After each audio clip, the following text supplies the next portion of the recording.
Hello, everyone, and welcome to today's webinar, March into Dublin, a St. Patrick's Day celebration. This webinar will be hosted by Sandra Moffatt, manager with Tourism Ireland, who we'll hear from very soon. And of course, I'm Dan McDonald, Sales and Marketing Development Associate with Baxter Media. Today is Wednesday, March 10th, 2021. Now, just before we get into things, I'd like to let our viewers know that at the end of this webinar, you will have the chance to ask any questions to our presenters. To do so, just type them into the Q&A section of the public chat box, which will be towards the right-hand side of your screen. And those questions will be answered in due time. And remember, this is a live session, so your patience is appreciated during any technical difficulties that might arise. Also, be sure to attend the full duration of the webinar for your chance to win one of 4 prizes. Okay, I will now hand things over to Sandra Moffatt, manager with Tourism Ireland. Hi, Sandra, welcome. Thanks so much, Dan, and hi, everybody. Thank you so much for joining us for this extra special Tourism Ireland webinar where we'll be kicking off the St. Patrick's festivities. So as Dan said, my name is Sandra Moffatt. I am manager for Tourism Ireland here in Canada, and I'm really excited to be joined by some very special guest speakers today. We have 4 Irish industry partners with us, all dialing in live from Dublin, and they'll give you their unique local knowledge and insight about some highlights that your clients will truly enjoy on their next visit to Dublin. So our first presenter today is Tracy Flinter from Pierce Lyons Distillery, a fantastic distillery in a really unique location in Dublin city centre. The wonderfully charismatic Eugene Garrahy from Dublin Bay Cruises, who many of you may know, and followed by Niall, who is joining us virtually from Windmill Lane Studios in the heart of Dublin, where famous acts like U2 and REM have recorded albums. Last but certainly not least, we have Tristan from the eco-friendly, sustainable and absolutely stunning Ivy Gardens Hotel. And we hope that by the end of today's webinar, you will come away feeling much more knowledgeable about all of the magnificent attractions and experiences that make Dublin's fair city and my hometown extra special. So does this look familiar to any of you? We're all living in a virtual world at the moment. All of the headaches that sometimes come with that, is your camera working? Are you on mute? Some of those technical difficulties that Dan mentioned. But with that comes a lot of the positives. One of those positives is that we can be joined here today by 4 of our partners, and also that we can celebrate St. Patrick's Day virtually with all of you around the world. One of the highlights is going to be St. Patrick's Festival being broadcast live on St. Patrick's Festival TV. This is a dedicated St. Patrick's Day Festival TV channel located at stpatricksfestival.ie and will be accessible globally with a full program of events throughout that entire week. An extra special ending to this will be the really pièce de résistance of St. Patrick's Day celebrations, which is happening on March 17th. We are broadcasting live from Johnny Fox's pub in the Dublin Mountains from 5:30 to 7 p.m. EST. And at this event, you will see river dance, really special stuff from Guinness, Celtic drummers, lots of entertainment. It's going to be a really big splash, incredible event. And we really encourage all of you to join in, tune in and celebrate St. Patrick's Day with us. We can't have you in Ireland with us this year, but we can all celebrate together. So this event will be broadcast live on our social media channels. So there's the handles there. And we'll also follow up with a direct link that you'll be able to tune in on the night. We celebrate St. Patrick's Day in Canada. We go all out. So we will light Niagara Falls green. So anyone who is around the Niagara area on St. Patrick's night between 10 p.m. and 10:15, Niagara Falls will go green. The Distillery District in Toronto, Mac the Moose in Saskatoon, the Giant Beaver in Alberta, world's largest hockey stick in BC. Iconic locations all over the country, 24 of them will go green. And we are also encouraging you guys to get involved. So join our global greenings, show us how you are going green. I've got my Shamrock scarf on today. But whether it is putting a green bow tie on your dog, whether it's wearing a bowler hat, doing your nails, whatever it is, share that with us. We want to see those photographs. Use the hashtag global greening on social media. We'll be watching out over the next week or so for those photos, and there'll be some surprises and extra prizes coming your way for the best photographs. So join in the festivities and join in the fun with us. We also would invite you to shine a green light for Ireland. So Tourism Ireland's global greening, where we light Niagara Falls and all those iconic sites around the world, like the Sydney Opera House, they see hundreds of iconic landmarks lighting up in green to mark St. Patrick's Day. But this year in particular, considering the environment that we are in, we really want to bring some positivity and hope to the 70 million people around the world who claim links to the island of Ireland, 4.5 million of which are here in Canada, who claim ancestral or heritage links to Ireland. There is a tradition in Ireland of lighting a green candle in a window as a way of guiding strangers in the night. And at a time when Irish people overseas can't travel home, we invite you to shine a light with us by placing a green candle in a window as a beacon of solidarity and hope and some positivity. The intention is to give our diaspora and our friends with heritage connections here in Canada a sense of connection to Ireland and remind them that we cannot wait to welcome everybody back as soon as it is possible to travel again. So before I hand over to our wonderful presenters, I want to share 5 fun facts about Ireland's patron saint. We're here to celebrate St. Patrick's Day.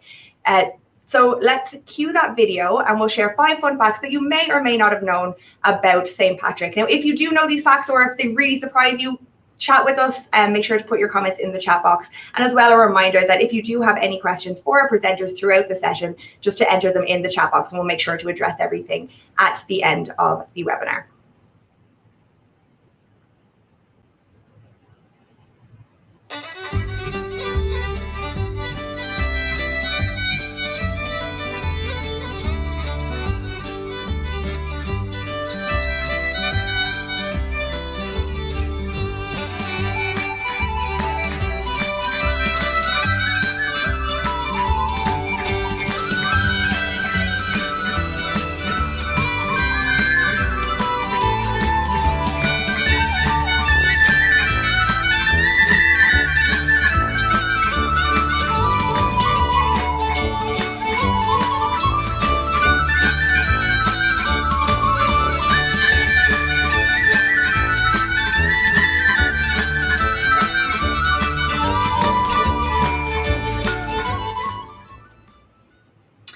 Just a short video with some fun facts on St. Patrick's Day that you may or may not have known. My favorite is the snakes one. Of course, that's everyone thinks that about St. Patrick, that he's known for driving the snakes out of Ireland. But we always like to say that the Irish never let the truth get in the way of a good story. And I think that one is testament to that.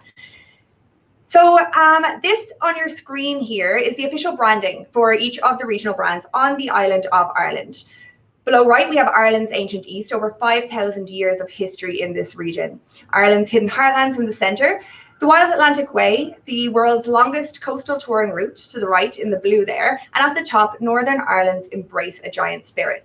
But on the left, on the purple here, is Dublin surprising by nature. And that is the focus of today's session, the heart of Ireland in Dublin.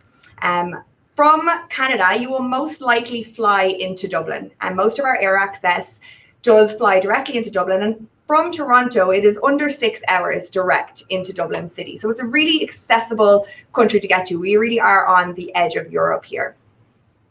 So as I said, first stop, you will land in Dublin. Some of the iconic locations that you will see right in the heart of Dublin city include Temple Bar, an area that many of you will be familiar with. Some great pubs, great restaurant, great music.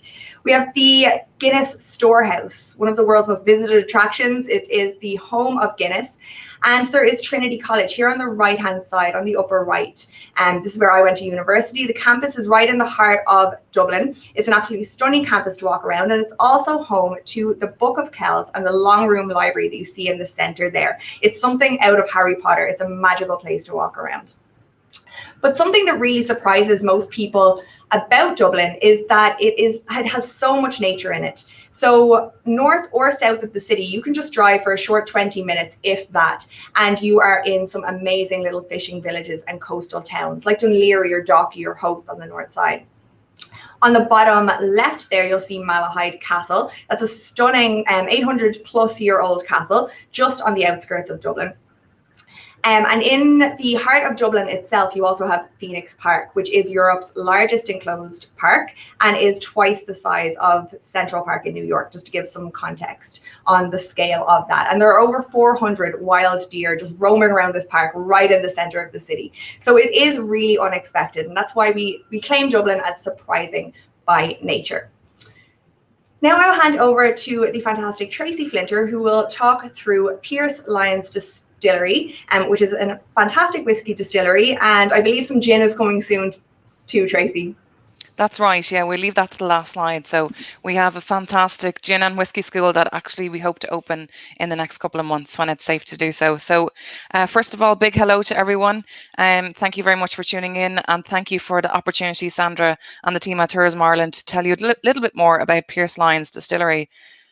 So Pierce Lyons Distillery is a distillery like no other in the world. And as people would say, you know, there's nowhere else that you'd find whiskey in a church other than Ireland.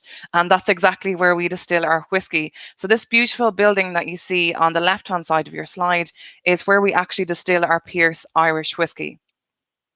So who is Pierce Lyons and why are we called Pierce Lyons Distillery? So Pierce Lyons is actually one of the first Irishmen to have a PhD in brewing and distilling, and he was very heavily involved in the whole brewing and distilling aspect in Ireland. He was involved in the Middleton Distillery plant down in Cork. He was actually one of the lead engineers there, and he always had a passion about brewing and distilling. But in the late 1970s, he actually moved over to America and he founded a company called Alltech. And throughout his yeast and yeast nutrition, he then focused and looked at the idea of actually opening a distillery there called Town Branch. An Irishman at heart, he always wanted to ensure that he could, or dreamed of, I suppose, bringing a distillery to Dublin. And he set about founding that distillery in 2013. And after 4.5 years of long work, long, hard labour of love, as I'd like to call it, the church itself was restored and we opened our doors to the public then in late September 2017. The distillery itself, just so you get an idea of where we are, the distillery is the main church that you'll see in the photograph here. To the left-hand side, we have the visitor centre, and to the right-hand side, then we have a tea room and gin school. So it's all encompassing. Roughly, we are in Dublin city centre, but we're a 5-minute walk from Guinness Storehouse, so those of you that know the area, and we're also a 10-minute walk then from Kilmainham Jail. We're situated on the Dub line, so we're right in the heart of Dublin itself, and we're actually located in an area of Dublin called the Liberties. And the Liberties is a well-known brewing and distilling district in Ireland, and we're based in the Golden Triangle, and that's where basically whiskey started being produced and being made and shipped throughout the world. So when you get a chance to come to the distillery itself, you'll see our beautiful visitor centre and the church itself. A lot of people find it actually hard to believe that we do produce whiskey inside that lovely old building. And we've lots of interactives, lots of friendly staff and storytellers, and they're the people that you actually engage with, and they bring you on the tour itself. So as I mentioned, we have interactives, and we translate all our interactives and videos into 7 different languages, so we can cater for all audiences. Outside the graveyard, or outside the church itself, you'll see we have a graveyard, and I believe we're the only whiskey distillery that is surrounded by a graveyard. I suppose not many people know that, but what we like to say is that our tour is 50% history and 50% whiskey. So not only are you getting the idea and the insight into what life was like back in Ireland over 800 years from all the stories of the characters buried in the graveyard, you're actually getting the story of the whiskey and whiskey production itself too.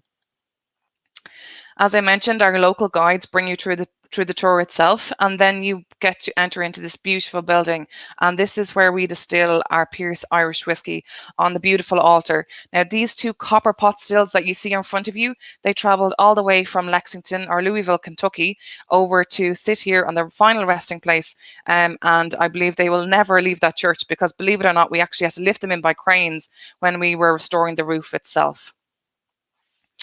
With regards to the distillery itself, all the whiskey that we make is small batch. So if you think about it, roughly we make anywhere between 800 to 4,000 bottles, and once it's gone, it's gone. So we can't compete with the likes of the Jameson or Teelings of this world. The idea is that it's small batch, it's intimate, and I suppose once it's gone, it's gone. You won't be able to get it anywhere else.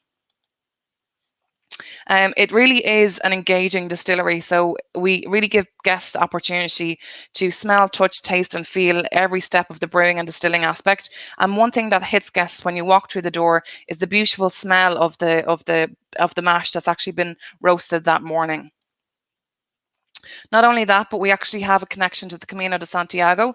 As we mentioned, it's an 18th century church, and for those of you who may have customers that are interested, you will see that we have connections with the Camino, and here was actually the first starting point for pilgrims to make their way over to mainland Europe. We do offer Camino stamp too, so if that's of interest, we can make sure that your guests receive that.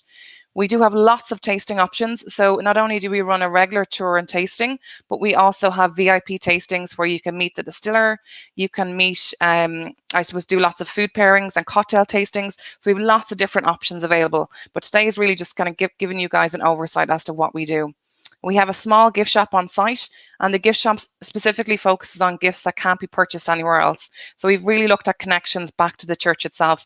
For example, Rathborne Candles, they are the candle maker that actually supplied the church when it was a church, and they now supply us with beautiful scented candles. We do have a small tea shop on site, or a tea room as we call it, and here your guests can avail of afternoon tea or a light bite or snack on site. We are available for private hire. So we've catered for guests up to about 120 for sit-down dinner.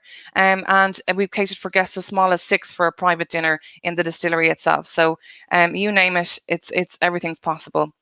As we mentioned earlier on, we do have something coming very, very soon. We hoped to launch it last year, but due to COVID, I suppose it's been kept under wraps. So, in the next couple of months, hopefully we can open our Halfpenny Gin School and also our Pierce Whiskey School. So this is a school where your guests will be able to come and make sure that, or be able to make their own gin, believe it or not, with their own botanicals. They'll meet our in-house expert and they'll be able to bring home their own personalised bottle. A really, really cool experience, and one of its kind in Dublin city centre itself.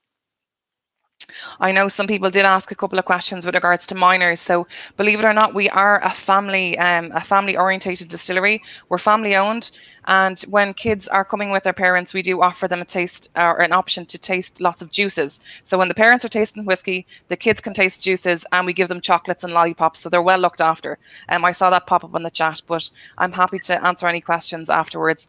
And I do believe I'm handing you over to the fantastic Eugene. Certainly are. Thanks so much, Tracy. That was wonderful. We have so many comments saying how stunning and beautiful this distillery is, and I can't agree more. It really is spectacular. So thank you for showcasing that to us today. And now, good evening. Thank you very much, Tracy. And I was just thinking about the fact that you said there that you have a graveyard beside the distillery. That could be fairly handy, couldn't it, for not occasion it might be used. And on that note, Dublin Bay Cruises, this year we are launching draft Guinness on board. Prior to this, we were keeping it very eco-friendly without glass on board, etc. This year we're launching draft Guinness on board. So Tracy, you might come along with a bottle of whiskey some evening and we might have a session. Welcome to everybody from Canada. We were just chatting earlier on. I think maybe I might have met a lot of you last February 12 months as I toured around the great cities of Canada with Tourism Ireland. And what a beautiful place Canada is. This evening, I want to talk about Dublin Bay Cruises. And Dublin Bay Cruises is a 100-seater boat that brings people on guided tours of Dublin Bay.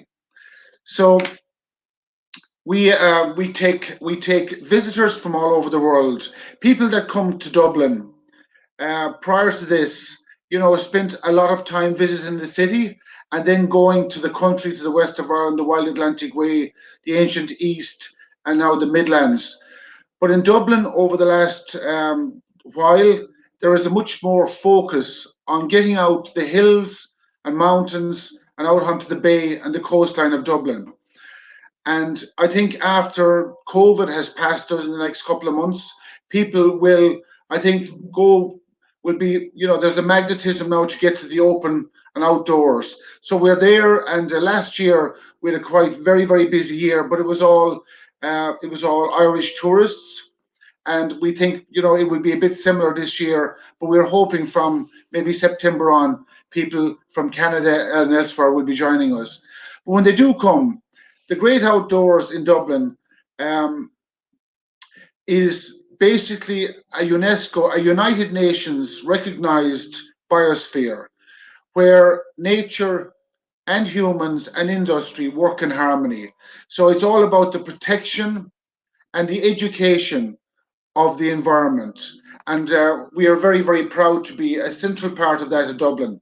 So it's about the history, the heritage, and the culture, and the protection of the environment. And as we take people from the city, we start right at the convention centre, right in the heart of the city, and we sail right down along the River Liffey, which is the main river that dissects Dublin, and we go south to the beautiful town of Dunleary and Dalkey. And Dalkey has a very particular interest for visitors to Ireland, where it has a Martello Tower, and it's where James Joyce stayed for a night when he was writing Ulysses. In Dalkey, you've got fantastic restaurants and a heritage centre there, a beautiful castle in Dalkey dating back to the 13th century. We then go across the bay to the north side of the city, and on the way we passed by Dalkey Island and right around Howth Head. As we sail through the bay, we pass many lighthouses. We have the Bailey Lighthouse, the Kish Lighthouse, Poolbeg Lighthouse, and we also pass by 4 Martello Towers. We go, as you see from this slide here, that's an island off the coast. There are 3 beautiful islands off the coast. That one there we're looking at is the island of Ireland's Eye. To the south of the bay, we have Dalkey Island, and just a little bit further north, you can see behind that slide, we have Lambay Island. So we sail around Howth Head and right into Howth Harbour. Now, Howth Harbour and Howth Village is a very, very special part of Dublin. First of all, you have the whole bay entering into Howth Harbour, and you've got the most beautiful marina and fishing port there. Howth is particularly famous for the amount of fish restaurants that are there, and a lot of people like to book ahead for those restaurants because they're extremely popular. Also, you have a fantastic trail. You have walks that take you right around Howth Head, and it's suitable for all stressful various stresses on the hill. You have 4 or 5 different trails. You have a walk that goes right to the peak, or you have varying inclines on the hill. So it's suitable for everybody. You've also got Howth Castle and a tower on Howth that people love to visit when they get there. Our sailing schedule, we start in April and we sail right up to October.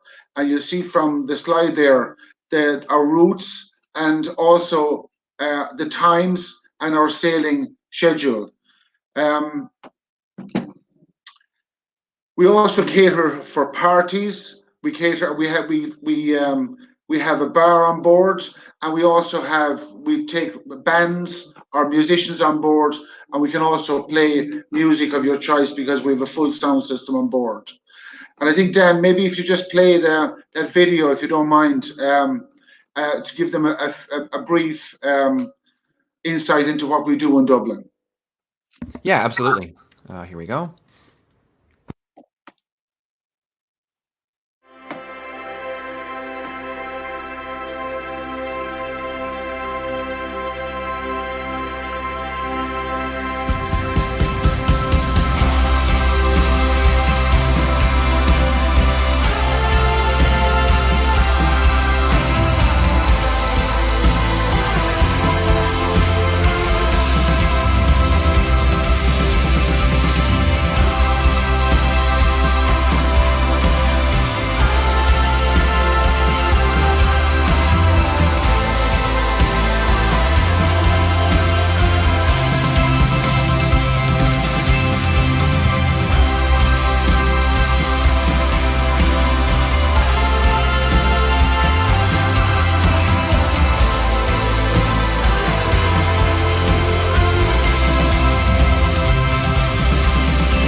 Thank you very much, Dan. You can hear me again.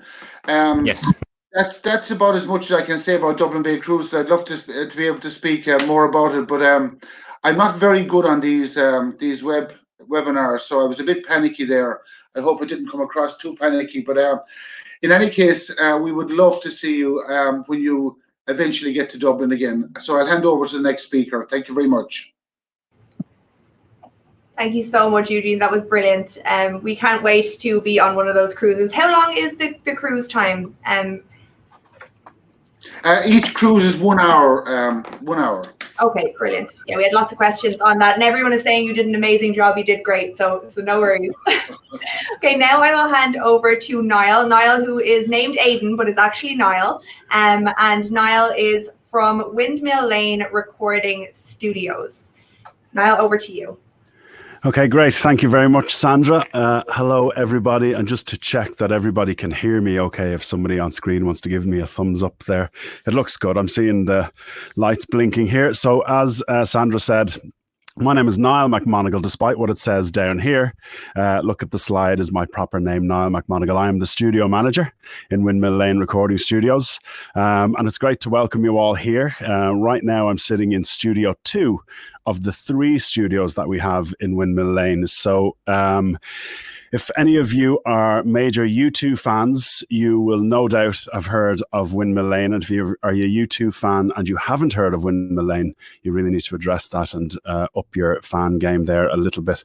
To give you a bit of a background on what we are and what we do, and why we're on such a webinar like this, you might think might be a little strange. I'll hopefully clear that up for quite a few of you. We've been around as a recording studio for 40 years, just over 40 years actually. And it was when U2 recorded one of their very first albums in 1980, a small album called Boy that did pretty well for them. That really put the studio on the map then musically. Before then, it was mostly traditional Irish music and things like that the studio was known for, and mostly within Ireland. And so obviously U2 being, going on to be a big rock and roll band and still are, that kind of opened up the audience of the studio to a much wider musical range. And after the success of the more U2 albums that followed, it drew in more and more artists. So we're often called, in fact, I think it used to say on our Wikipedia page that we were the U2 studio. But that is incorrect. U2 are just one of the clients that this studio has had over the 40 years. We've been lucky enough to welcome even the groover from Vancouver, Brian Adams, was here, and another Canadian export, Shania Twain, has been here over the years, producing with the world-renowned producer Mutt Lang. I heard Sandra mention REM recording here over the years. I can name drop with the best of them, and I could go on and on and on. But if you'd like a better look, go and have a go at the clients list on the Windmill Lane website. But name just a few to give you an idea. From REM to Kate Bush, Kylie Minogue, and the Spice Girls. Spice Girls actually recorded right here where I am now. I would normally be coming to you from Studio 1, which is our big orchestral studio upstairs at the top floor of the building. But right now there is a recording session happening in there that you may possibly get to see and hear about, with some very special footage that was shot of Dublin just for St. Patrick's Festival. So keep an eye out for that, the music for which is being recorded right now. Recently, in the last few years and so on, we've had the likes of Nile Rodgers and Ed Sheeran and Ellie Goulding recording here. And then just last week, we were really lucky to have RTE, which are the state broadcaster in Ireland, host and record the Choice Music Awards, which is really the national award recognising the next generation of Irish musicians and all the hopefully future U2s of this world. So they were all here recording live sessions, which was just absolutely outstanding. So to give you, that's a brief history about what we do, and we can answer more questions later on when we get to that. So if you have any questions, fire ahead. I'm going to give you a really quick demonstration of what we actually do here. There's no point in me sitting here in front of this, what has recently been described as like a NASA space shuttle control surface. Without giving you a listen to it and an idea, I'm rolling the dice on technology here and hoping that you're all going to be able to hear this quite nicely. So this is our recording console. This is at the heart of every recording studio around the world. You'll see them in different sizes and different shapes, but pretty much mostly the same configuration. And this allows me as an engineer or producer, which is my day job, as well as being the studio manager and looking after our guests when they come in, is to operate one of these, and we have one that we made earlier. Forgive me while I have to gently turn my back to you. Hopefully you'll still be able to see me and hear me. When we're in a recording studio like this, our job is to capture the performers, what happens out on the other side of the glass. So whether it's U2 or REM or Bryan Adams or the next up-and-coming band who've never been in a studio before, our job is to guide them through the process. And the process, despite what looks like a really complicated-looking piece of technology, is actually quite simple. It has to be simple, it has to be transparent, and it has to be quick and seamless so we can capture the music quite well. So we start off, and you can probably just about see I've got a drummer and bass player on screen here behind me, and all these little faders that I have, it's like doing the weather, represent a different sound. So if I start to bring them up, you might start to hear drums and bass coming through, which they're not coming through right now. Of course, the technology is letting us down right at the last minute. Oh, it should be coming through. Actually. Yeah, it is there. Yeah, nice. Yeah, I just need to do that here. Cool. So we'll have the drums, for example, the bass guitar, and all the other room microphones to open up and give the drums a little bit of character and space around it. And pretty much for us, think of microphones like this one here I have in front of me. Microphones to a recording studio are like lenses to a photographer. They'll have different lenses, whether they're out shooting a football match or an ice hockey match or game, or shooting a scenic landscape shot. Different microphones will do different tools to capture different sounds for us. So it's up to us to choose the right one for the right job at any given moment. So once we've captured the drums, we will tend to then layer in all the different instruments, such as guitars, which I can hopefully go to now. I'm trying to do it all one-handed. There we go. We can bring in our guitars, and as if by magic, our guitarist should be there.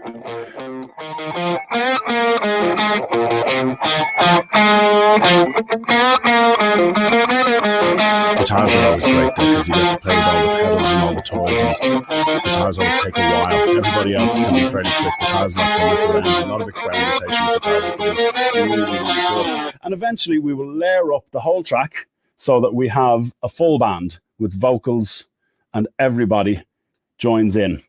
And our job then, much in the same way that say a videographer or somebody like that would adjust the balances of all the different tones and different, say like your Instagram filters will change the look of a photograph. Our faders, we have the desk here will help me control the tones and balances of all the different instruments, and also the aesthetic of the sound, whether it's going to be nice and warm kind of folk music, really gentle sounding, or whether it's a big energetic rock thing that's really aggressive and energetic to listen to. And I can bring up some of the other instruments and the vocals of some I recorded earlier. Nice guitar intro.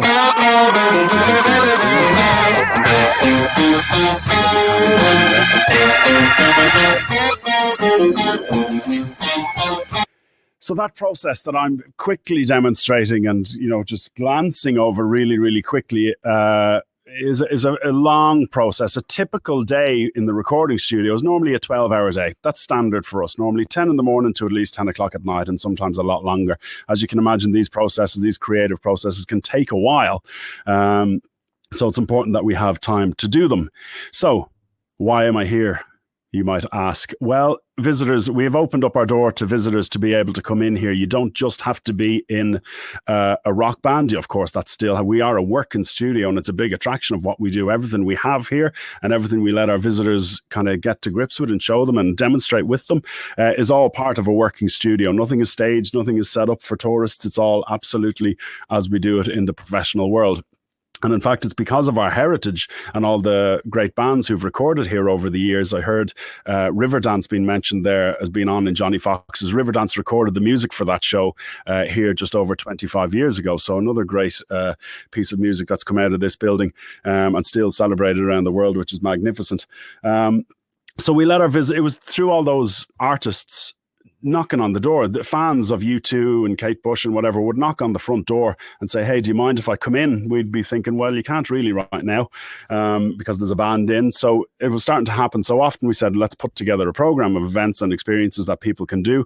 So now we've got actually a range of experiences, from a 1-hour guided tour right up to spending an afternoon with your teammates or colleagues, or if you want, you can even spend a whole full day here with live musicians and get really in depth into the world of the studio. So the idea there is that regardless of how long you want to spend to us, you get to kind of have a look around, listen to the music, and really start to get a new perspective on how music is created. And our hope is that you will then go back to your own music collection, whatever that is, and be able to listen to it with a new set of ears and a new appreciation of what it takes to create the music. So I believe I'm going to go to Dan now, who has just a quick video on just one of our experiences, just to give you a better idea of what it is we do here. And thank you, Dan. Absolutely. Here we go.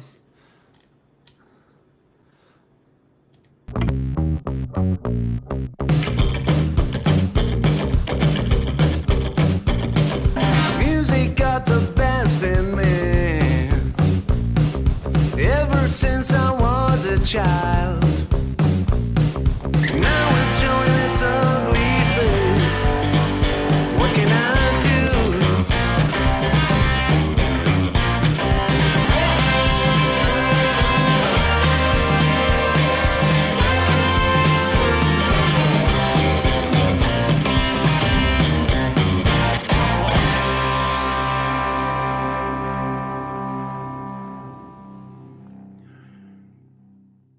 Great. Thanks, Dan. So that just gives you a quick idea, and actually you got to see what the outside of the building looked like there, a lovely Art Deco building, and we're located just down on Ringsend Road in the Docklands, what's now called the Silicon Docklands area. It used to be a Docklands area, and now all the big tech companies, Google, Facebook, Twitter, are all within a stone's throw of us around here, hence the name, the Silicon Docklands. So thank you very much for allowing us to speak to you all tonight. It's great to virtually meet you, and we can't wait to actually welcome you through the doors. That's our job here, is to welcome people in and make them feel comfortable. So hopefully we'll get to see you all sometime in the future. Thanks. That was absolutely brilliant, Niall. Thank you so much. The Groover from Vancouver for Bryan Adams. I've never heard that before. That is hilarious. I'm stealing it. And I'm really glad that we had our cameras off while you were doing a bit of mixing there, because I, for one, was dancing away in my seat. So I'm glad no one had to see that. So thank you so much. Now I'll hand over to Tristan Jacob, Director of Sales at Ivy Garden Hotel. So a stunning hotel right in the heart of Dublin City Centre near Stephen's Green. So over to you, Tristan. Hi guys, sorry, couldn't get my mic off there for a sec. So listen, thank you so much for giving me the chance to speak about the hotel. I've worked for the Ivy, started about 3 months after it originally opened in 2018, and it's just such an amazing addition to Dublin. So I'm going to tell you a bit about the hotel and also what makes it a little bit more special, a little bit more interesting, in my humble opinion. So let me just talk to you about the hotel. So the hotel was opened in February 2018 by the McGill family. As part of the group, we have 2 other hotels, 3 venues, and a restaurant, also all on Harcourt Street. So really everything at the heart of the city. So we're about a 3-minute walk from Grafton Street. Stephen's Green's around the corner, and my absolute favorite spot, the Ivy Gardens, which is looked as this untouched park, is located right behind us with some of our bedrooms that we're looking at really, really beautiful scenery. The hotel itself has 145 guest rooms. We've got conference facilities for up to 220, 2 restaurants, as well as a really, really cool trick piece, which I'll talk you through in a couple of seconds, which just kind of makes it even more special. I'll take you through our bedrooms. So we've 4 different bedroom categories that range from deluxe, which come in double, triple, and twin configuration. We also have our eco-friendly, sustainable city pods. So these are really designed to be ergonomically designed and really make the most of the space. Obviously, kind of really trying to bring that so it's a very sustainable experience when you're staying in the hotel. Our superior king rooms, which overlook Dublin's Harcourt Street and make use of the original Georgian facade and those gorgeous double height ceilings with really cool touches. along with our presidential suite. So my favorite thing about the presidential suite is there's a gorgeous 30 square meter deck overlooking the Ivy Gardens, as well as a master lounge, bedroom, and master ensuite as well. So that's some of the accommodation offering. In terms of restaurants, our main kind of heart of the hotel is El's Bar and Bistro, which seats up to 300 people. The really gorgeous part about this is the Botanical Garden Terrace. So this was added about 1.5 years ago. It's a fully outdoor space that can be covered, heated, and is really super versatile. But when you're out there, you're at the heart of the city, but you're really getting to enjoy just the peace of the Ivy Gardens, the waterfall in the background. It's a really, really cool space, and also available for private events as well. In terms of events, so we have 2 main suites, L's and the Ivy Suite, which L's will cover up to 120, Ivy Suite up to 220 guests. In addition to that, we have a number of boardrooms. So really from a conference and events point of view, kind of covering every box. The really dramatic decor in the suites has tied into great media events. We've had a lot of product launches here, from fake tans to some really, really cool media coverage. So really kind of nice spot to host an event. But I suppose, sorry, I'm after skipping a slide. Our really, really key message of the hotel, outside of the design and its location, is about being sustainable. So when the hotel was designed initially, the McGill family, who owned the building, had a very, very strong passion for building something that was going to be sustainable, that was going to, really enrich Dublin and show off some really fantastic new technology and sustainable development. This was certified by the Exceed program, a local initiative, which oversaw us and certified the technology. The system cost about €2 million to put in, but we're seeing a return on investment within 7.5 years. So this has been really fun for me, because as a salesperson, I get to bring people in to see both the hotel and the technology that we offer. So sustainable travel, which really, really does tie into so many people's, I suppose, core beliefs. And as we all try and reduce our carbon footprint, now travel can be part of that as well.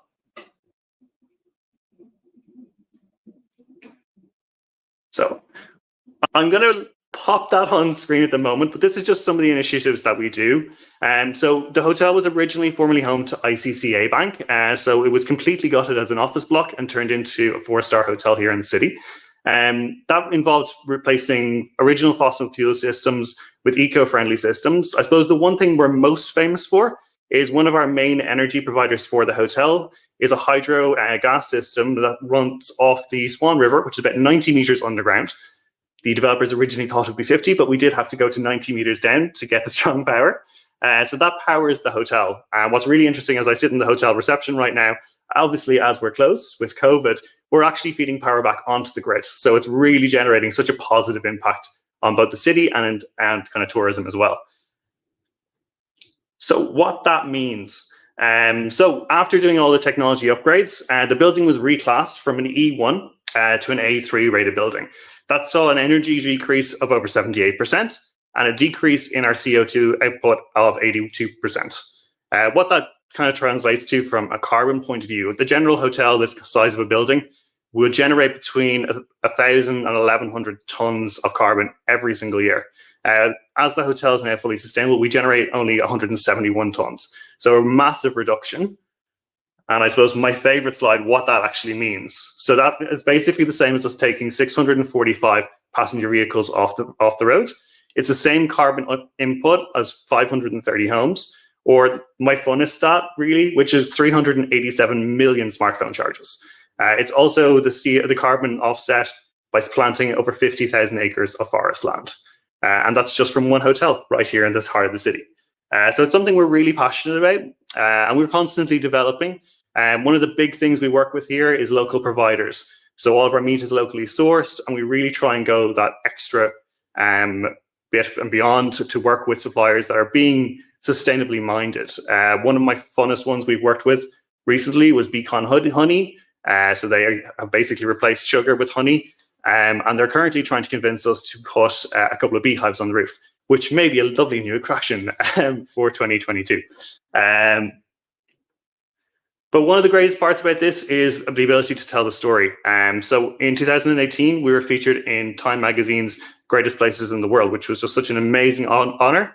We were one of 4 hotels listed in Europe.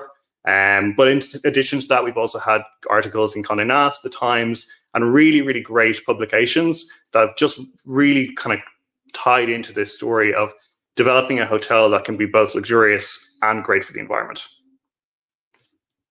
And that's it. Thanks, guys. I really, really appreciate the time to talk to everyone today. And we hope to see you when the hotel reopens. I'm currently sitting in the reception area, which is a bit strange, but whenever else you get to present from reception. Yeah, make the most of those opportunities while we can, right? Absolutely. With COVID, I think sustainability really is top of mind for a lot of people. I know you all get a lot of questions from your clients about it too. So the Ivy really is an excellent choice for that. And I've stayed there many times, and really is a peaceful oasis right in the heart of the city. It's a great spot. So highly recommend that. So thanks for that, Tristan. I just want to share a couple of our resources with you guys. I know many of you are already part of this group. If you are not part of this group, please do tune into it. We'll send you the link. So just request to join. It is a private community for Canadian agents and operator partners, where we'll share all the latest information, links, tips, travel tips. And it's an interactive forum for you guys. If you have any questions, you're looking for information on anything specifically to do with Ireland, any of our partners, you can ask us here in this group and we'll get back to you straight away. We also have our trade website. So this is trade.ireland.com. And this is a trade specific website that has practical information about the island of Ireland specifically for you. Here you can also enter our Ireland Specialist program. This is an educational module based program that will educate you on all the basics to do with Ireland, as well as more specific information on traveling to and within the island. And when you pass, you'll come out as a certified specialist of Ireland. So people will know that you are the trusted professional to book a trip to Ireland with. And last but certainly not least, we have Ireland.com. This is our new website. We just launched this a week ago. And on this site, you can find trip ideas, a route planner, top attractions, travel advice. It's a really beautiful, immersive site. It will really transport you to the island of Ireland before you even board your flight. And it's perfect for planning those trips for your clients.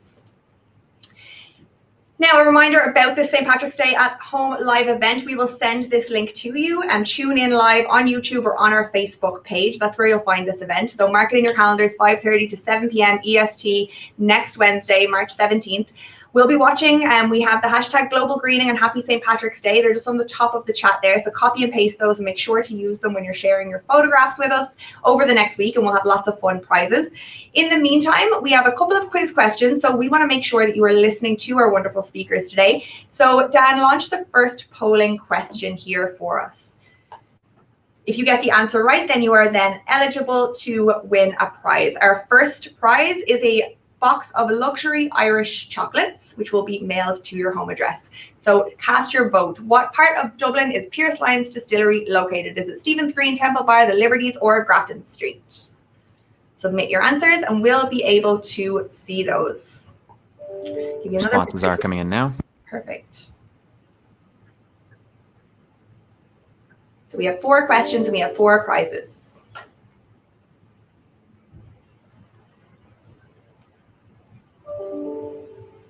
Dan, are all our answers in? They're still coming in right now, but let me know when I should close it. I'll probably close it really soon. Yeah, you let me know when we have most people who have put in an answer, and then we'll go to the next question. I'll wait until we get up to maybe 75. Perfect. So our prizes today are the box of luxury Irish chocolates from Butler's, one of my favorites.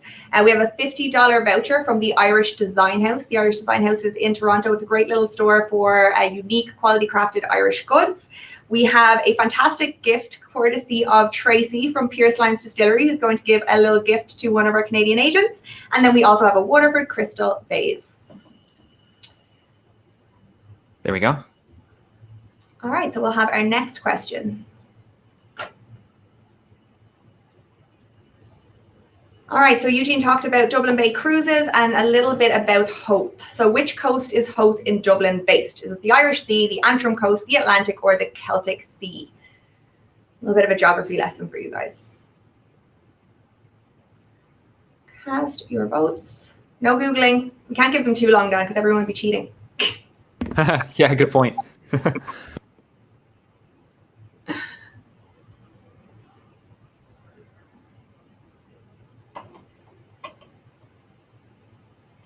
And Sandy Smiles in the chat says we're booked to visit Ireland in May 2022, so hopefully we can visit some of these sites. That's great. Yes, make sure you visit Niall, Tracy, Tristan, and Eugene on your trip to Dublin.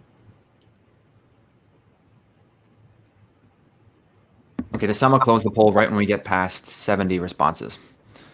Perfect.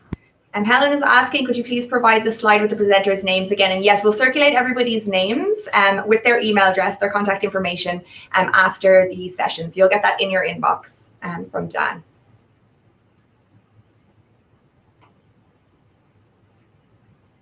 Laura on our team has also posted the link to join the Travel Agent Facebook group. So take a look at the chat there. If you're not a member of our Canadian Facebook group, make sure you click that link and request to join.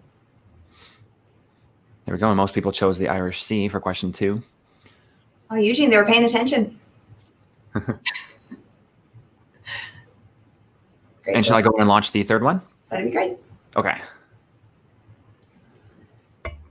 All right. So from now, recorded on Windmill Lane, Hold Me, Thrill Me, Kiss Me, Kill Me, Bite You Too was recorded for which film franchise? Spider-Man, Batman, Iron Man, or Wonder Woman? No Googling.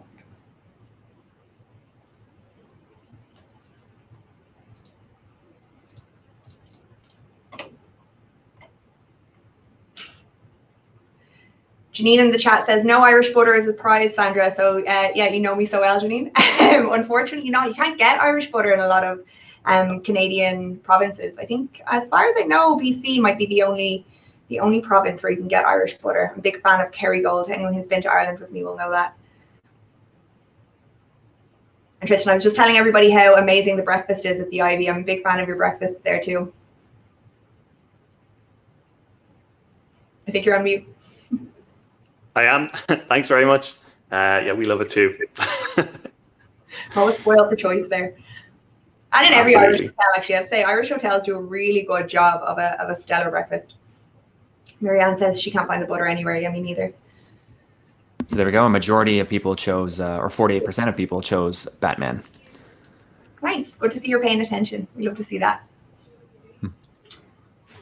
All right. Question 4. And keep in mind, everyone, Big Marker does record when your questions are submitted. So here we go. I'll start question 4. So this is from ourselves. So where is the St. Patrick's Day at Home event being live streamed from? Is it Galway, which was European Capital of Culture? That's on the Wild Atlantic Way. Dublin at Johnny Fox's Pub. Downpatrick, which, fun fact, is St. Patrick's final resting place in Northern Ireland.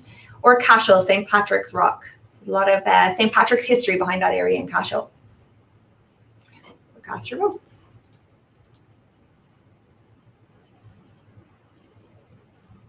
It's almost like the image on the screen gives away the answer.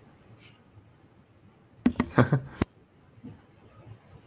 might not have thought that one through. But of course, this webinar is about all things Dublin. So we are streaming our event on St. Patrick's Day, 5:30 to 7 p.m. So really add it to your calendars, guys. Don't forget about it. It's going to be an incredible event. We're really, really excited about it. Lots of star power here with Riverdance Guinness and music and entertainment and lots of crack agus spree. Lots of fun. There we go. It looks like most people got the correct answer there. Oh, yeah. Kind of cheated a little bit, I suppose, but good to see you're all paying attention. Trey Lobo says, is the whiskey at the LCBO? So is Pierce Lyons whiskey in the LCBO? Tracy, can you get Pierce Lyons in Canada?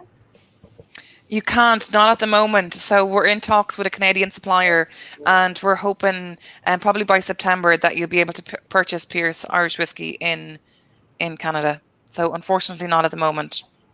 Okay, I'm a fan of the whiskey too, so I'll be keeping an eye out for that. And when Pierce Lyons is available in the LCBO or in outlets across Canada, we'll be sure to let you all know. Roger says, awesome, I'm booked for October to Dublin, can't wait. So yeah, again, Roger, make sure that you visit all of our friends here today. And that is it from us. So we'll hand over now for a Q&A. So could you provide slide with presenters' names again? Yes, we will put that up on screen as we end the session, Helen, and we'll also get it to your inbox. So you'll have everyone's name and their company and their email address into your inbox after the session. Very nice. Yeah, that works. And I can send along all of relevant info along with the recording of this webinar. When I distribute that, I can attach any relevant info to the email. Perfect. Okay, so I'll just There you quickly go. go through the Q&A box here. So Pat asked how long is the cruise for Eugene? So we answered that it is a 1 hour cruise. Is it a hop on type of cruise? Now I saw an answer to this in the chat that made me laugh out loud, and it was, if you hop off, you'll drown. So do you want me to answer that, Sandra? Please, Eugene. Yeah, you can get on and off. So you can get on in the city, get off in Dún Laoghaire. You can get on in Dún Laoghaire, get off in Howth. So there's about 3 or 4 different options where you can hop on, hop off. That's brilliant. Thanks, Eugene. Alana says, can you take the cruise, stop for seafood in Howth and get back on later? That sounds like the perfect day out in Dublin to me. Yeah, there's 2 hours between arrival and departure. Perfect. And Carmelina says the currency to pay for the cruise is, well, we use the euro in the Republic of Ireland. So it would be euro. Yeah, but also, I mean, the credit card machines pay or can pay in dollars if they wish. Perfect. Lots of questions for you, Eugene. Do we have any group rates for the cruise? Yeah, we have group rates, and we can send those group rates out privately if they wish. Brilliant. And then from Joe as well, something different. How much are the tours? So how much of the tour at Windmill Lane, Niall? So the 1 hour guided tour we call the Backstage Pass. The public price is €22 for the tour. There are 2 other experiences, and like Eugene, I can send out all the pricing regarding all the tours and experiences as well. Brilliant, thank you. And Barbara says, unfortunately, she missed the first 10 minutes, but yes, this will be recorded, Barbara. So we will send the link to the full recording so you can check it out afterwards and catch up on anything that you missed in those first couple of minutes. And then Georgia asks, what protocols are in place to deal with COVID-19? Well, across the island of Ireland, both in the Republic and Northern Ireland, there are safety protocols in place. There are safety marks and safety charters.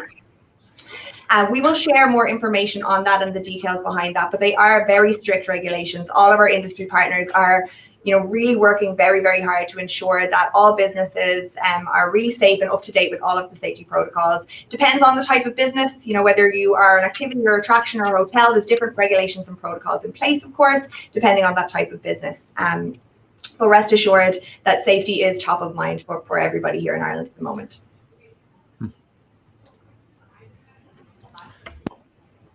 So unless we have any more questions, I don't believe we have any more questions. There were just a couple of submissions to the chat box that just popped up. Sandy said, thank you so much for the informative webinar. This is more of a comment, I suppose, but she says 14 days won't be long enough to tour your beautiful island. That is true. Yeah, there's, everyone, it's a question we get quite a lot. What's the optimum amount of time to take a trip to Ireland? And it really depends, what your clients are interested in, what you're interested in, and what regions you want to see. But one thing I would say is we are compact. It's super easy to get around. From Dublin to Belfast is under 2 hours. East to west of the country, Dublin to Galway, it's only 3 hours. It's very easy to get around and see a lot. But we don't want you to rush around and not experience it and not really take everything in. So you could easily spend a week in Dublin alone. So it really depends what you want to see and do and what type of traveller you are. Pat asks, how big is the group for the cruise? Eugene, another one for you. Yeah, sorry. So the capacity of the vessel is 100 passengers. So you can have, obviously it's all, at the moment, we're talking about COVID restrictions. But under normal circumstances, we have a lot of corporate parties on for about 50 people, where you have 50 people, you have music, you have a band, and of course you have a bar and catering. Brilliant, thank you. And then Leona says, greeting practices. If any partners wish to share some boasting rights, please reach me directly. So we can share your information. And if anyone, Tristan, specifically for you, I think we're eco-friendly and green practices and sustainability, but I know it is also top of mind for a lot of our industry partners across the island. And one final question was submitted from Tenna, who was asking about the link to St. Patrick's Day at Home, the direct link to it. Yeah, so that'll be broadcast on our YouTube channel and our Facebook page. So just tune in to our Facebook page and we'll share that link with you afterwards. And Laura can pop it in the chat now too. It's on our Facebook group. So Laura will put that in the chat now. So just make sure that you like our Facebook page, and it'll be broadcast live there. We will be setting up an event page for it, so you'll get a reminder to tune in a few minutes beforehand. And we'll also be sharing it just all across all of our social media channels. So rest assured, it will not be hard to find. We will make sure that you have that link. Also join the Canadian Travel Agent Facebook group, and we will be streaming it there also. Wonderful. Thank you, Sandra. And do we have time for one final question before we wrap up? Pat is asking about a travel agent discount regarding the cruise for Eugene. Yes, Pat, absolutely. We have discounted rates for agents all the time. Again, a quick email and we'll send you out all of the rates and all of the agents' rates. That's amazing. Thank you, Eugene.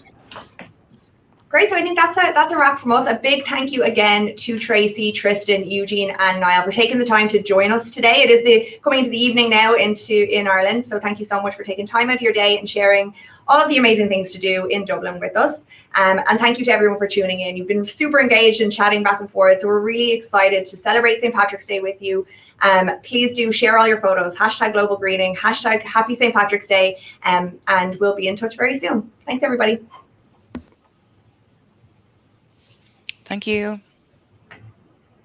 Absolutely. I'd like to thanks so much, Sandra, and thanks to the rest of our panelists as well. It was fantastic having you all here virtually today.